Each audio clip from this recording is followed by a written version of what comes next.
At the family vault's Centennial ceremony, my stepmother whispered, "She'll always be a footnote." I nodded, stayed silent, and 30 years later, opened that vault one last time. To liquidate everything it contained. Priceless artifacts auctioned anonymously, properties sold to strangers, trusts dissolved. The family name that once opened doors is now met with confusion or laughter. Meanwhile, the marble gates of our oldest city square now bear only one name in gleaming gold letters: mine. I was 13 when I learned silence could be a weapon. That was the year my stepmother leaned in close at the family vault's centennial ceremony, looked me dead in the eye, and whispered something I still hear clearly today. "She'll always be a footnote." She meant my mother. The woman who died when I was 7. The woman my father married young and buried younger. The woman she replaced like it was nothing. I didn't cry. I didn't scream. I didn't even blink. I just nodded. Because I knew right then that the only way to beat someone like her wasn't by fighting loud. It was by watching, waiting, learning, and one day, destroying everything she thought she'd built. Let me back up. My name is Marlena Graves. Born in Charleston, South Carolina. I was raised in a family where reputation mattered more than love, and silence was mistaken for obedience. My dad, Charles Graves III, was the kind of man people lowered their voices around. Old money. Landowner. Real estate magnate. Banker. A name that opened doors. The Graves family had roots in Charleston that went back before the Civil War. We had a vault in Magnolia Cemetery big enough to be mistaken for a chapel. Full stained glass. Gilded nameplate. It even made the history tours. My mom, Rebecca Weston Graves, didn't come from all that. She was sharp, plain-spoken, and too honest for high society. I don't remember much about her except her voice, soft and worn. She died from ovarian cancer when I was 7. My dad remarried Lilith 2 months later.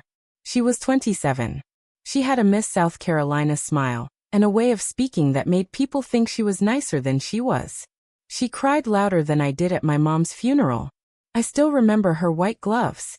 She had 2 kids with my dad soon after, Preston and Caroline. And just like that, I became a background character in my own house. She never called me daughter. Never hugged me unless people were watching. When guests were around, I was included. When they left, I disappeared. She kept me out of family photos.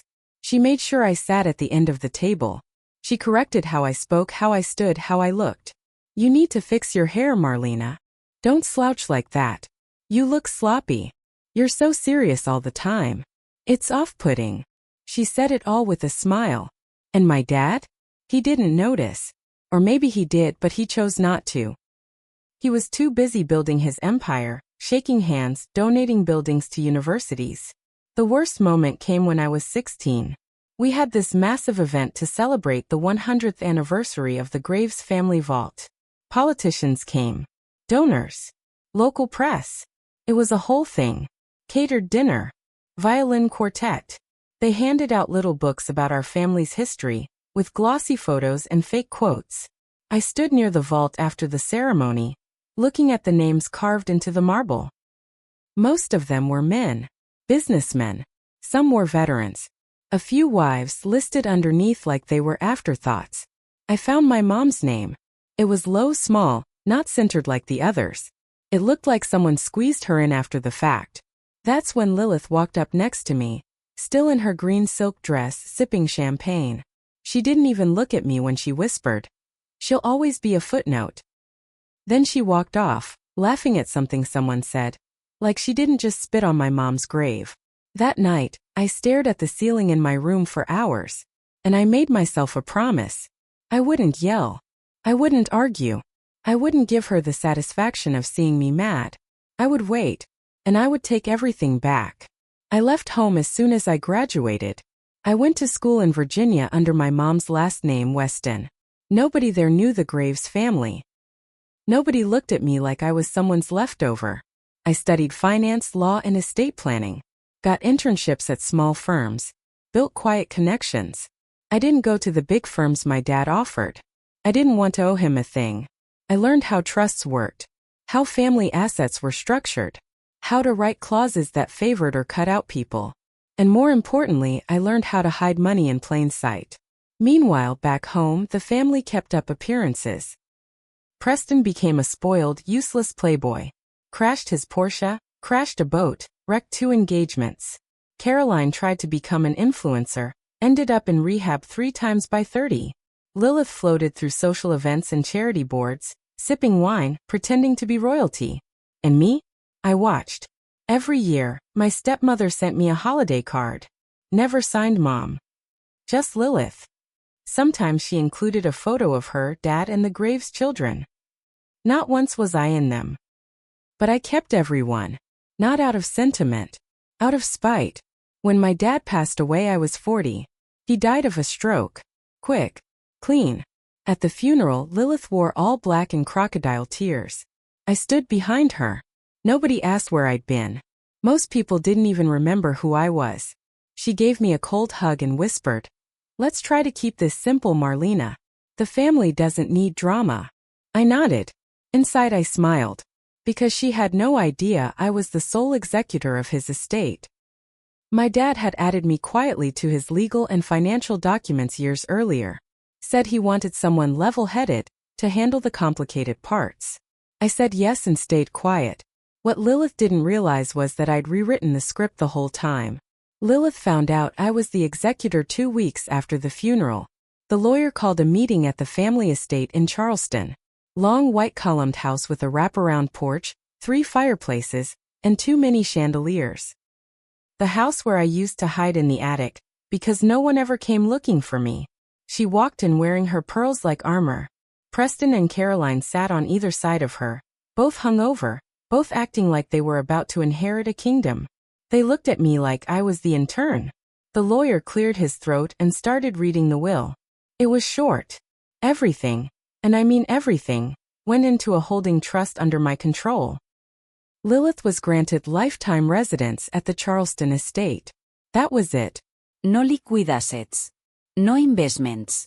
No shares. Just the right to stay in the house, until she died or remarried. Preston got nothing. Caroline got nothing. There was no Graves inheritance. Just me. They lost it. Lilith stood up, called the lawyer a liar. Preston knocked over a vase. Caroline cried. I didn't say a word. Just opened the file folder I'd brought, and placed a copy of the updated legal documents on the table. Signed by my father. Notarized. 2 years before his death. Lilith's hand shook when she read it. You did this, she said. You tricked him. I finally spoke. No. I just outlived you all. That day was the first time I saw real fear in her eyes.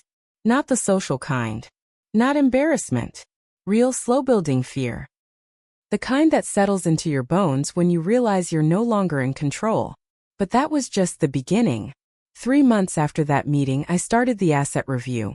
The Graves family owned 8 properties across 3 states, 4 companies, real estate, textiles, logistics, and a consulting firm that did nothing but write checks to political campaigns, 3 active trust funds, 2 art collections, a vault full of historical artifacts, and naming rights to 4 city landmarks. I got to work. Lilith hired a lawyer to contest the will. She claimed mental manipulation and emotional coercion. Her lawyer sent me 5 letters in 3 weeks. I sent back 1 response. A spreadsheet with my father's medical evaluations, mental health assessments, and signed testimony from 2 different doctors confirming his clarity when he changed the will. I also attached a digital recording of my dad saying, and I quote, "Lilith married me for money. Marlena's the only one who ever earned it." That recording shut down the court challenge in 2 weeks. Preston tried to sue me for inheritance fraud. Claimed I used undue influence.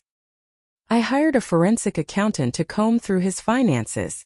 Found he'd stolen over $300,000 from one of the Graves subsidiaries over the years.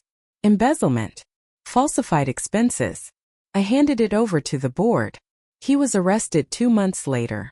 Caroline started a smear campaign on social media. Called me a fraud daughter. Said I was mentally unstable.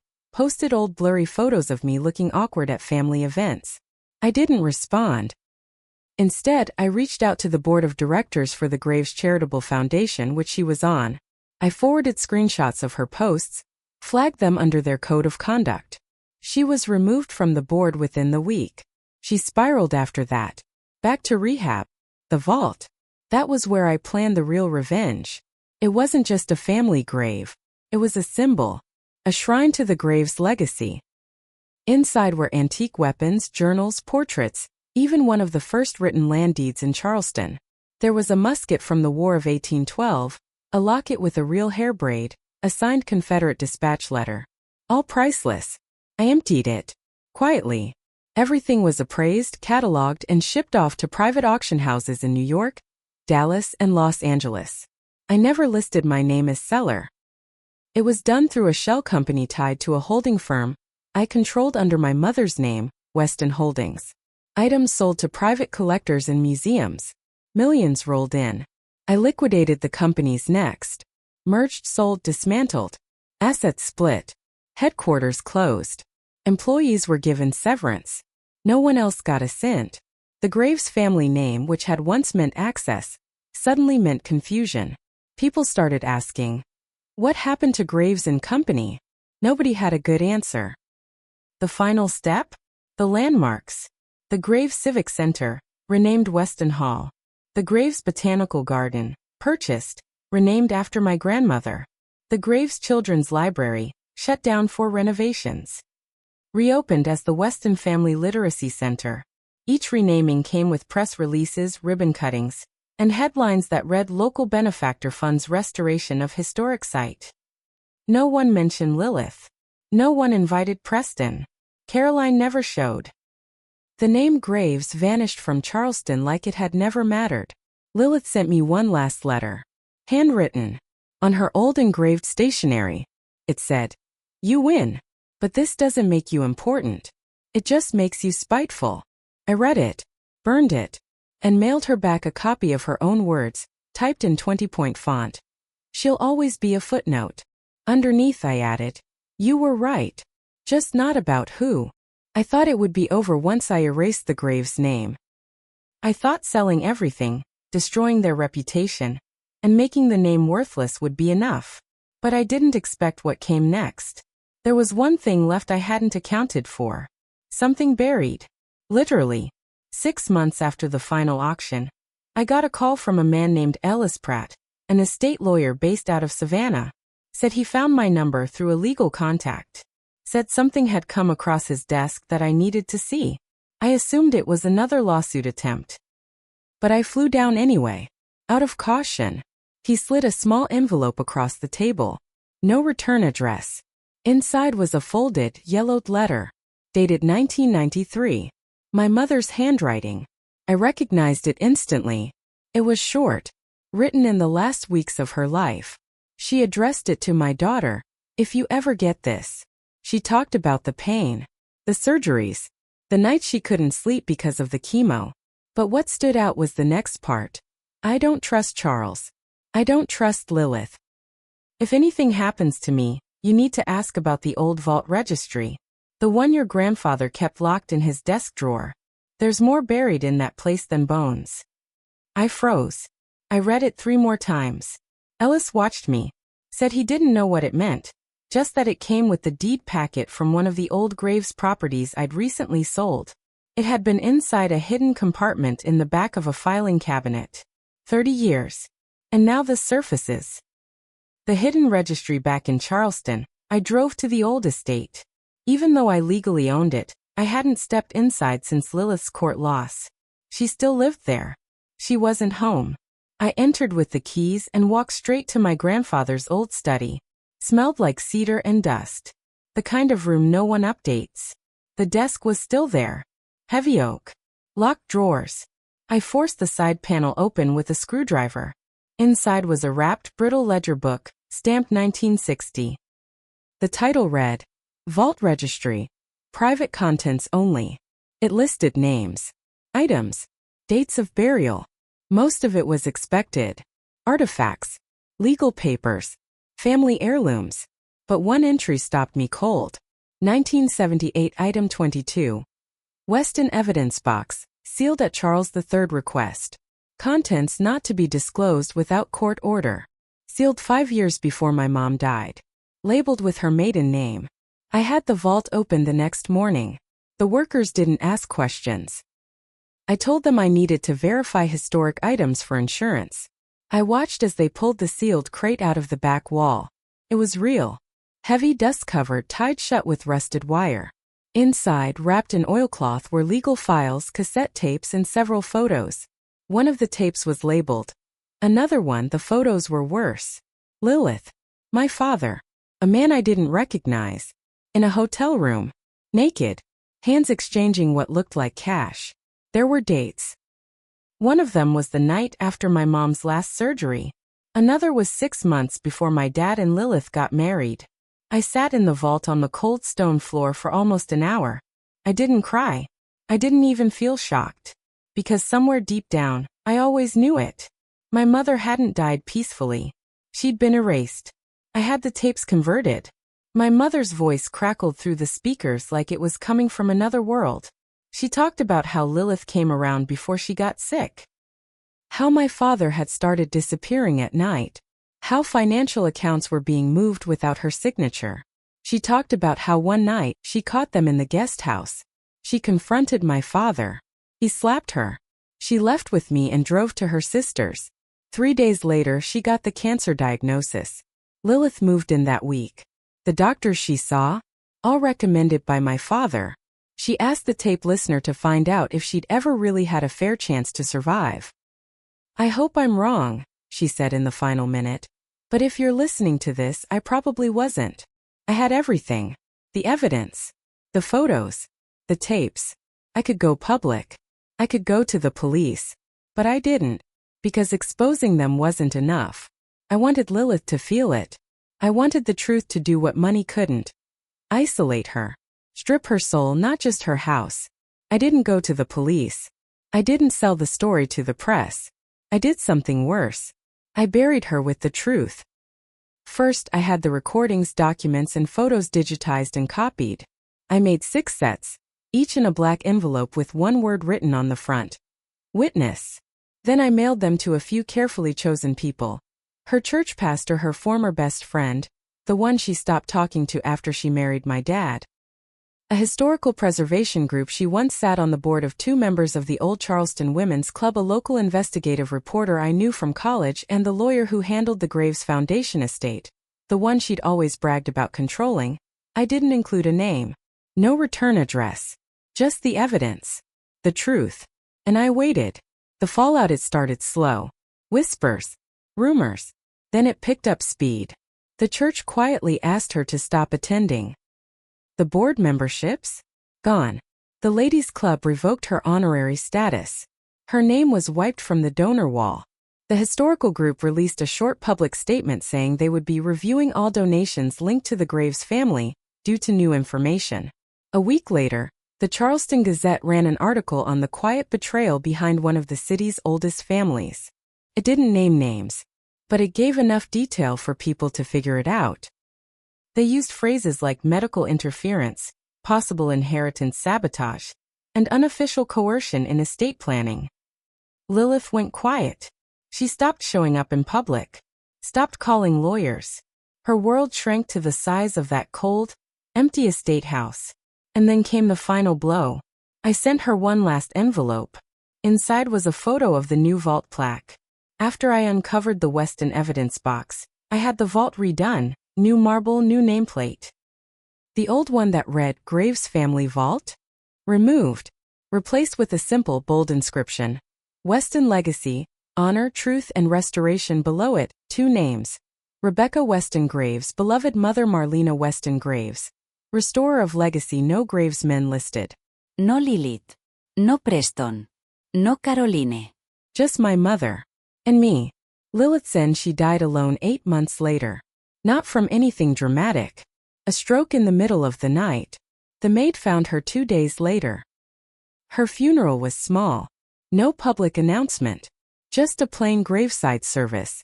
Preston was still in prison. Caroline didn't show. No one from the old crowd came. They buried her in the city cemetery. Not in the vault. She didn't deserve it. Preston got out 2 years later. Moved to Tampa. Opened a failing boat rental business. Last I heard, he was being sued by 2 former investors. Caroline. Got clean for a while. Tried to launch a podcast about healing from family trauma. It flopped. She went back into treatment, last I heard. As for me, I stayed quiet. I still run Weston Holdings. I still live in Charleston. But not in the old house. I sold it the day after Lilith died. I built a small modern place across town, simple and open. Exactly what my mother would have loved. Every year, I visit the vault. I sit by my mother's name. And I talk to her. Sometimes I tell her what I did. Sometimes I just sit in silence and let her be heard. Finally. Did I go too far? Maybe. But when you've been erased, ignored, and treated like a ghost your whole life, burning the house down doesn't feel cruel. It feels like justice. She said my mother would always be a footnote. But now, when people walk through the oldest square in Charleston and see the golden letters over the marble gate, they don't ask who she was. They ask who I am. And that, I think, is the best revenge of all.